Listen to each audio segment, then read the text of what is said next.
कहानी की शुरुआत में हम एक लड़के को देखते हैं जिसका नाम हिडियो होता है, जो एक मेगा आर्टिस्ट होता है और वो मेगा प्रोजेक्ट पर कड़ी मेहनत करता है, पर उसको कोई भी पब्लिशर नहीं मिलता। इसलिए वो एक छोटी सी नौकरी करने लगता है और इसी बात से उसकी गर्लफ्रेंड टोक्यो को बहुत बुरा लगता है, क्योंकि हिडियो के मेगा प्रोजेक्ट कोई भी पब्लिश नहीं कर रहा था। इसी वजह से टोक्यो काफी परेशान हो गई थी और फ्रस्ट्रेट भी हो गई थी, क्योंकि वो उसके ही अपार्टमेंट में रहता और खाता भी था। लेकिन हिडियो अपने काम पर बहुत अच्छे से और कड़ी मेहनत से काम कर रहा था ताकि उसकी मेगा प्रोजेक्ट पब्लिश हो सके और वो फाइनेंशियल स्ट्रांग हो जाए, जिससे वो अपनी गर्लफ्रेंड को खुश रख सके। पर एक दिन टोक्यो इतना परेशान हो जाती है जिससे हिडियो को अपने घर से बाहर निकाल देती है। अब हिडियो के पास एक शॉटगन भी होती है, जिसका उसके पास एक लाइसेंस भी होता है। इसीलिए हिडियो शॉटगन का लाइसेंस मांगता है। अगर वो बिना लाइसेंस के शॉटगन बाहर लेकर गया तो पुलिस उसे पकड़ लेगी। इसीलिए टोक्यो उसे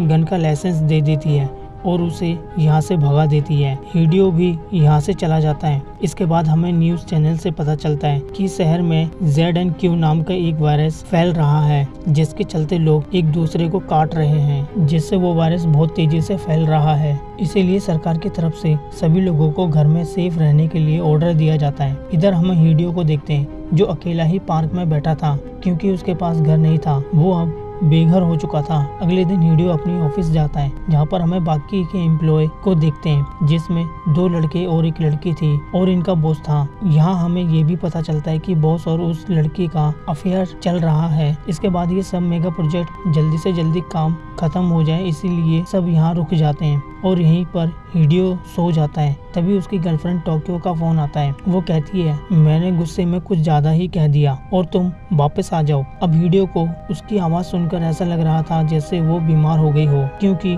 ज्यादा रात हो गई थी। इसीलिए हिडियो टोक्यो के घर नहीं जा पाता। लेकिन अगली सुबह वो टोक्यो के घर आता है और टोक्यो को दरवाजा खोलने के लिए बोलता है, लेकिन टोक्यो दरवाजा नहीं खोलती। इसलिए टोक्यो को कॉल करने की कोशिश करता है, पर टोक्यो कॉल नहीं उठाती। तब वो लेटर बॉक्स में से झांक कर देखता है, टोक्यो बहुत अजीब सी हरकत कर रही है। हिडियो टोक्यो को आवाज लगाता है और टोक्यो अजीब सी हरकत करते हुए उसके पास आती है और अटैक कर देती है। हिडियो टोक्यो से अपने आप को बचाता है और वापस से उसे घर में कैद करने की कोशिश करता है, लेकिन टोक्यो अपने हाथ और पैरों से उस पर हमला कर देती है और वो दरवाजे को अपने दांतों से काटने भी लगती है, जिस वजह से उसके सभी दांत टूटकर नीचे गिर जाते हैं। इसके बाद टोक्यो हिडियो को पकड़कर घर में फेंकती है और उसे मारने लगती है। वो उसके हाथ पर काटने की कोशिश करती है, पर हिडियो अपने आप को बचाने के लिए टोक्यो को धक्का दे देता है, जिससे टोक्यो के सर में एक पड़ा हुआ अवार्ड सर में घुस जाता है। इस वजह से उसकी मौत हो जाती है। यह देखकर हिडियो डर जाता है और यहाँ से भाग जाता है। इसके बाद वो अपने ऑफिस पहुँचता है तो देखता है कि कलीग की शर्ट पर बहुत सारा खून लगा हुआ है। इसके हाथ में एक बेसबॉल बैट होता है, जिसमें अपने ही कलीग को मार डाला था, क्योंकि वो ZNQ नाम के वायरस से इन्फेक्टेड हो गया था। तभी इनका बॉस बाहर आता है। इसकी आंखें बहुत अजीब सी थी, क्योंकि वो भी इन्फेक्टेड हो चुका था। इनका बॉस इनसे कहता है, तुमने अपना काम पूरा कर लिया। इसे सुनकर गुस्से में अपने बॉस का सर फोड़ देता है, जिससे वो मारा जाता है। हिडियो उससे पूछता है कि ये सब क्या हो रहा है। इस पर वो कहता है, मुझे नहीं पता, शायद ये सब इन्फेक्टेड हो गए हैं। इन्होंने मुझे मारने की कोशिश की, इसलिए मैंने इनको मार डाला और ये सिर्फ तभी मरते हैं जब इनके इस दिमाग पर अटैक किया जाए। और ये भी बताता है, ये जिसे भी काटेंगे वो आदमी इन्फेक्टेड हो जाएगा। तभी हिडियो अपने हाथ की तरफ देखता है, लेकिन टोक्यो के दांत टूट चुके थे, इसीलिए टोक्यो उसे काट नहीं पाई। इसलिए हिडियो पूरी तरह सेफ था। तभी हिडियो का कलीग वो भी ज़ॉम्बी बनने लगता है, क्योंकि उसे भी काट लिया था। क्योंकि वो अभी अपने कॉन्शियस में था, इसीलिए वो अपनी गर्दन को खुद ही काट कर अपने आप को मार डालता है, क्योंकि वो ज़ॉम्बी नहीं बनना चाहता था, जो बाद में और लोगों को मार कर खाता और उन्हें इन्फेक्टेड करता। हिडियो ये सब देखकर डर जाता है और यहाँ से भागने की कोशिश करता है, लेकिन तभी उसके पास एक और कलीग आती है जो कि इन्फेक्टेड थी। इसे देखकर हिडियो यहाँ से भाग जाता है और शहर की तरफ जाता है। वो देखता है कि शहर के ऊपर बहुत सारे मिलिट्री हेलीकॉप्टर और प्लेन उड़ रहे हैं। इसका मतलब पूरे शहर में इमरजेंसी अलर्ट हो चुका है। भागता हुआ हिडियो आगे जाता है और देखता है कि सभी लोग एक एक करके वायरस की चपेट में आ रहे हैं, जिससे वो सब एक दूसरे को काट रहे हैं। ये देखकर हिडियो अपनी जान बचाने के लिए एक टैक्सी के पास जाता है और ड्राइवर को दरवाजा खोलने के लिए कहता है, तभी हिडियो के पास एक लड़की आती है। इसका नाम हिरोमी होता है और वो ज़ॉम्बी से बचकर भाग रही थी। तभी इनके तरफ एक ज़ॉम्बी आने लगता है, जिसे मारने के लिए हिडियो अपनी शॉटगन निकालता है, लेकिन उसके हाथ में गन नहीं थी। ये सब वो हेलुसिनेट कर रहा था। अब ये सब टैक्सी में बैठते हैं, लेकिन तभी एक आदमी इनके पास बैठ जाता है और टैक्सी ड्राइवर उन्हें लेकर चल देता है। कुछ देर बाद इनके साथ बैठा आदमी वो भी ज़ॉम्बी में बदलने लगता है, क्योंकि उसे भी एक ज़ॉम्बी ने काट लिया था। वो इन पर अटैक कर देता है और टैक्सी ड्राइवर को इन्फेक्टेड कर देता है। इसके बाद ये ज़ॉम्बी हिडियो पर भी हमला कर देता है, पर हिडियो बाहर फेंकने की कोशिश करता है, लेकिन ये ज़ॉम्बी हिडियो को पकड़ लेता है। तब हिरोमी उसकी मदद करती है। इसके बाद हिडियो ज़ॉम्बी को लात मारकर गिरा देता है, जिससे ज़ॉम्बी मारा जाता है। कुछ देर बाद टैक्सी ड्राइवर भी ज़ॉम्बी में बदलने लगता है। ये टैक्सी ड्राइवर इमोशनल हो जाता है और कहता है 30 सालों में मैंने कोई भी कानून नहीं तोड़ा। इसके बाद ये टैक्सी ड्राइवर कानून तोड़ते हुए कार की स्पीड तेज कर देता है, जिससे इनका एक्सीडेंट हो जाता है। हिडियो और हिरोमी दोनों बेहोश हो जाते हैं। जब उन्हें होश आता है तब इनके पीछे पूरा शहर था, जो ज़ॉम्बी की दहशत में पूरा शहर तबाह हो चुका था। इन्हें पता चलता है कि ये वायरस बहुत तेजी से फैल रहा है, जिससे ये लोग अपनी मेमोरी को भूल जाएंगे, लेकिन उनका प्रोफेशन उनकी बॉडी को नहीं छोड़ेगा। जैसे कि कोई एथलीट है तो वो ज़ॉम्बी बनने के बाद वैसे ही हरकतें करेगा। इन्हें ये भी पता चलता है अगर ये माउंट फूजी पर जाएंगे तो वायरस खत्म हो सकता है, इसीलिए वो माउंट फूजी पर जाने का सोचते हैं, मगर रात होने की वजह से एक सेफ लोकेशन पर छुप जाते हैं। और अब तक ये दोनों एक दूसरे को पसंद करने लगे थे। अगली सुबह जब हिडियो की नींद खुलती है तब वो देखता है कि हिरोमी की गर्दन पर ज़ॉम्बी ने काटा हुआ है, यानी कि वो भी इन्फेक्टेड है।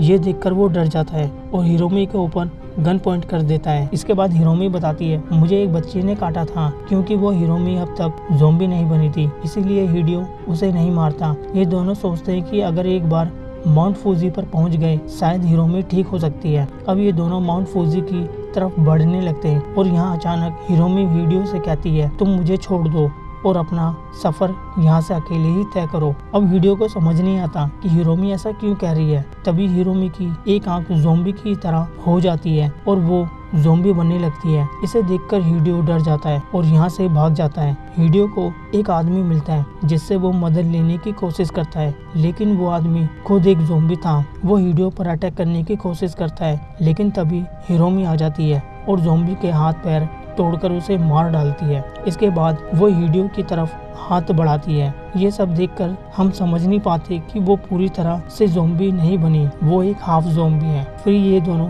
जंगलों में रूखा सूखा खाकर जंगल में बहुत समय बिताते हैं और अपना सफर जारी रखते हैं। एक दिन ये दोनों रोड पर आते हैं। हिडियो को एक शॉपिंग कार्ट मिलता है जिसमें वो हिरोमी को बिठाकर आगे बढ़ने लगता है। फिर वो एक मॉल में रुकता है। वो देखता है कि यहाँ की हालत खराब है और सब कुछ तबाह हो चुका है। यहाँ पर हिडियो नए नए कपड़े पहनता है। तभी यहाँ इसी शॉप का मालिक आ जाता है, जो पूरी तरह से ज़ॉम्बी बन चुका था। वो कहता है तुम्हें क्या चाहिए।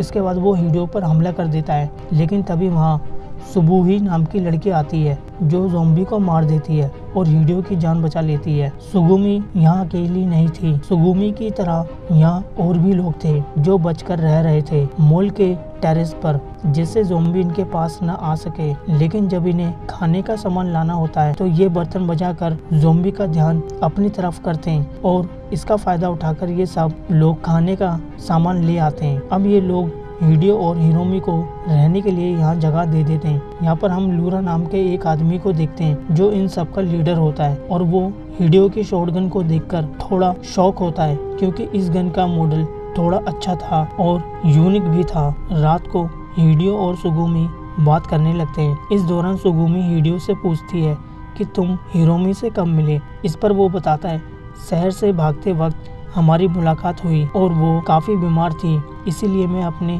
साथ ले आया। अब दरअसल हिडियो ने इन्हें ये नहीं बताया होता कि हिरोमी एक हाफ ज़ॉम्बी है, बल्कि ये बताता है उसकी बस तबीयत खराब है। अब सुगुमी भी एक बात बताती है कि मैं भी एक नर्स थी और मुझे एक पेशेंट को संभालना था, जिसे मैं संभालने में नाकाम रही क्योंकि वो इन्फेक्टेड था और ज़ॉम्बी बन चुका था। मुझे अपनी जान बचाकर भागना पड़ा। अगले दिन इनका लीडर लूरा कहता है कि खाना खत्म हो रहा है, इसलिए हमें खाना लेकर आना होगा। अब यहाँ पर लोरा हीडियो से कहता है कि तुम अपनी गन मुझे दे दो, क्योंकि यहाँ का लीडर मैं हूँ और तुम्हें मेरी बात माननी होगी। हीडियो अपनी शॉटगन देने से मना कर देता है। इस बात से लोरा और उस साथियों को बहुत बुरा लगता है।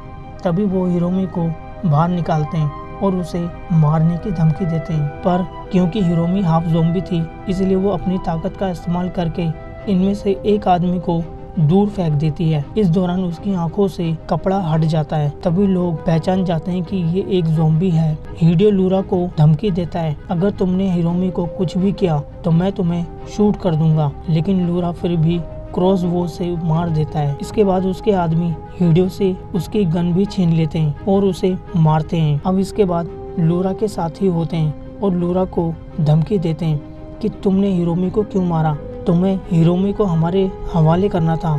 अब ये सुनकर हम समझ पाते हैं कि ये लोरा के साथी बहुत ही ज्यादा ठरकी हैं। खैर इसके बाद लोरा के आदमी कहते हैं तुम कोई खास नहीं हो, यहाँ पर हम सब एक जैसे हैं और एक बराबर हैं। इधर हीडियो सुगुमी के पास जाता है, जहाँ सुगुमी बताती है कि अभी भी हिरोमी जिंदा है, उसकी धड़कन चल रही है। अब यहाँ सुगुमी हीडियो से कहती है कि मैं हिरोमी का ख्याल रखूंगी। अब इसके बाद सब लोग खाना लेने के लिए जाते हैं और खाना इकट्ठा करने लगते हैं, लेकिन लोरा वो कंट्रोल रूम में जाता है क्योंकि वो अपने साथियों से अपनी बेइज्जती का बदला लेना चाहता है। यहाँ वो दिखाना चाहता है कि यहाँ सिर्फ एक ही लीडर है और वो खुद है। फिर लोरा मोल का साउंड तेज कर देता है, जिस वजह से ज़ॉम्बी आवाज़ सुनकर यहाँ पहुँच जाए और एक एक करके लोरा के सभी साथियों को मारने लगते हैं। पर हीडियो अपने आप को एक लॉकर में बंद कर लेता है। दूसरी तरफ वो एथलीट ज़ॉम्बी होता है, वो दूर से दौड़कर आता है और एक हाई जंप लगाकर टेरेस पर पहुंच जाता है। इसके बाद वो सभी लोगों को मारने लगता है और इन्फेक्टेड करने लगता है। इसके बाद सुगुमी हिरोमी को लेकर छुप जाती है। फिर इसके बाद वो वॉकी टॉकी से बताती है कि यहाँ पर सभी पर एक ज़ॉम्बी ने अटैक करके सभी को ज़ॉम्बी बना दिया है। इस पर हीडियो सुगुमी को बेसमेंट में आने के लिए बोलता है। अब जैसे ही हीडियो लॉकर से बाहर निकलता है तभी एक ज़ॉम्बी उस पर हमला कर देता है और उसके हाथ पर काट लेता है, लेकिन हीडियो अपने हाथों पर देखता है जिसने अपने हाथों पर बहुत सारी घड़ियां पहन रखी थी, जिस वजह से वो बच गया। अब इसके बाद वो यहाँ से भागता है और हॉल में पहुँचता है तो तभी उसे अपनी शॉटगन मिल जाती है। कुछ देर बाद सुगुमी हिरोमी को लेकर आ जाती है और उसे लोरा मिलता है, जो कुछ ही देर बाद ज़ॉम्बी बन जाता है क्योंकि उसे भी ज़ॉम्बी ने इन्फेक्टेड कर दिया था। अब यहाँ पर खुद ही अपनी आंखें फोड़कर सुगुमी और हिरोमी पर अटैक कर देता है, जिसके बाद ये दोनों यहाँ से भागने लगते हैं। तभी हीडियो लोरा को शॉटगन से उसका सर उड़ा देता है, जिससे लोरा मारा जाता है। तभी इनके पास ग्रुप का एक आदमी आता है जो अब तक बचा हुआ था। अब ये सब मिलकर निकलने लगते हैं, लेकिन तभी दोनों तरफ से ज़ॉम्बी घेर लेते हैं और इनकी तरफ तेजी से आने लगते हैं। इसके बाद हीडियो अपनी शॉटगन से सभी ज़ॉम्बी को मारने लगता है। उसके पास काफ़ी सारी बुलेट भी होती है। इस दौरान एक साथी को ज़ॉम्बी पकड़ लेता है और उसे इन्फेक्टेड कर देता है और अब सिर्फ 3 लोग बचते हैं, हीडियो, सुगुमी और हिरोमी। सभी ज़ॉम्बी को मारने के बाद हीडियो के सामने एथलीट ज़ॉम्बी आता है, जिस पे हीडियो कई बार गोली मारता है, लेकिन वो बार बार हीडियो पर अटैक करने की कोशिश करता है और इसके बाद उसकी बुलेट खत्म हो जाती है।